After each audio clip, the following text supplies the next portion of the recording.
है guys, welcome to my blog. आज कोई ब्लॉगिंग नहीं होगी। आज मैं आप लोगों को मेरी प्रेगनेंसी स्टोरी सुनाऊंगी, जिसमें मुझे लगभग 7 साल लग गए कंसीव करने में। मुझे क्या क्या प्रॉब्लम्स आई, कैसे कैसे मैंने क्या ट्रीटमेंट किया, वो सब कुछ मैं आप लोगों के साथ शेयर करूंगी। अभी मेरा सेकेंड प्रेगनेंसी पीरियड चल रहा है, बट फर्स्ट प्रेगनेंसी कंसीव करने में मुझे एक एक क्या 7 साल लग गए। और फिर मैंने कैसे क्या किया वो आप लोगों को इस ब्लॉग में बनाऊंगी। जैसे मेरा जो फर्स्ट डिलीवरी हुआ था वो सी सेक्शन था। तो सी सेक्शन को बहुत लोगों ने बहुत बना रखा, अरे यार इसका सी सेक्शन हो गया, बट ऐसा कुछ नहीं होता है। वो भगवान की मर्ज़ी होती है, जो होता है अच्छा होता है। बस ये रहना चाहिए कि जो बेबी है और जो मदर है वो दोनों हेल्दी रहे। सी सेक्शन हो या फिर नॉर्मल डिलीवरी हो, उससे कोई फ़र्क नहीं पड़ता है। बस बेबी और आप हेल्दी रहें। तो मेरी शादी 2013 में हुई थी। तो उस समय मेरा स्टडी पीरियड चल रहा था।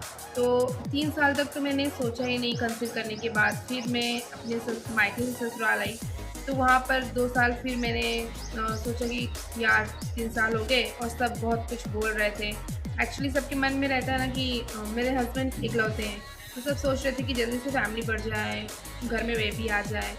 तो हम तो सोच नहीं रहे थे, बट आजू बाजू में सब मन ही मन बोलते थे कि यार इसकी शादी को इतना टाइम हो गया लेकिन इसको बच्चा नहीं हुआ। तो फिर हमने सोचा, प्लान किया कि चलो बेबी करते हैं। ऐसी प्लानिंग में 1 साल बीत गया तो कुछ नहीं हुआ। फिर मैंने सोचा कि ट्रीटमेंट लेते हैं। ट्रीटमेंट के लिए गई तो वहाँ पता चला कि मुझे पीसीओडी का प्रॉब्लम है। इसमें क्या होता है कि आप बहुत ज़्यादा वेट गेन कर लेते हैं और आपके पीरियड्स भी इरेगुलर होते हैं। तो ऐसे ही मेरे पीरियड्स तो इरेगुलर थे ही, और मैंने काफ़ी वेट भी गेन कर लिया था। उन्होंने मुझे वेट कम करने के लिए कहा।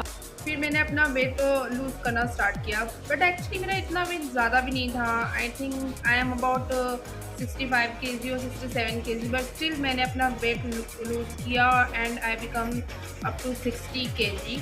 एंड फिर भी कुछ नहीं हो रहा था। ऐसे करके 2 साल बीत गए। तो फिर जैसे मैं एमपी में रहती हूँ, तो मेरा ट्रीटमेंट कटनी से चल रहा था। तो फिर मुझे किसी ने बताया कि आप नागपुर जाइए। तो फिर वहाँ पे मैं एक डॉक्टर, जब मैं कटनी में ट्रीटमेंट ले रही थी, तो उन्होंने कहा था कि जो मेरे एग्स बन रहे हैं उनका फॉर्मेशन अच्छे से नहीं हो रहा है, तो उसकी वजह से कंसीव करने में प्रॉब्लम हो रही है। तो फिर इसके बाद मैं नागपुर गई। वहाँ पर एक बहुत ही फेमस डॉक्टर थी, उनको मैंने अपना जो भी है मेडिकल हिस्ट्री बताया, जो भी था उनको मैंने सब बताया। फिर इससे क्या हुआ कि जब मैं वहाँ ट्रीटमेंट के लिए गई तो उन्होंने मुझे बोला कि तुमको पीसीओडी है, but still you can conceive. मैं उसके बाद में फिर उन्होंने मुझे कुछ मेडिसिन लिख के दी, और उन्होंने कहा जैसे 12 मंथ्स है, 12 मंथ्स में अगर तुम्हारे पीरियड्स 40 डेज़ में भी आते हैं या फिर 12 महीने में से 6 महीने भी आते हैं, तो मेरे पास कम से कम 6 चांसेस है जिसमें मैं कंसीव कर सकती हूँ। इसके लिए मुझे ज़्यादा से ज़्यादा टाइम हस्बैंड के साथ स्पेंड करना होता है, so that we can conceive. मैं यहाँ से जैसे ही नागपुर से गई घर, वहाँ मैंने एक ही बार मैंने मेडिसिन खाई, और फिर कुछ दिन के बाद मुझे बहुत सारा एंजाइटी, वोमिटिंग और हेडेक, बहुत सारी प्रॉब्लम होने लगी। तो ये बहुत अलग सा एक्सपीरियंस था। तो मुझे लगा कि ऐसा क्यों हो रहा है, और मैं हमेशा चेक करती रहती थी कि कहीं मैं प्रेग्नेंट तो नहीं हूँ। तो मेरे पता नहीं मेरे मन में क्या आया, और मैंने चेक कर लिया, इट्स पॉजिटिव। तो मुझे पता चला कि मैं प्रेग्नेंट हूँ।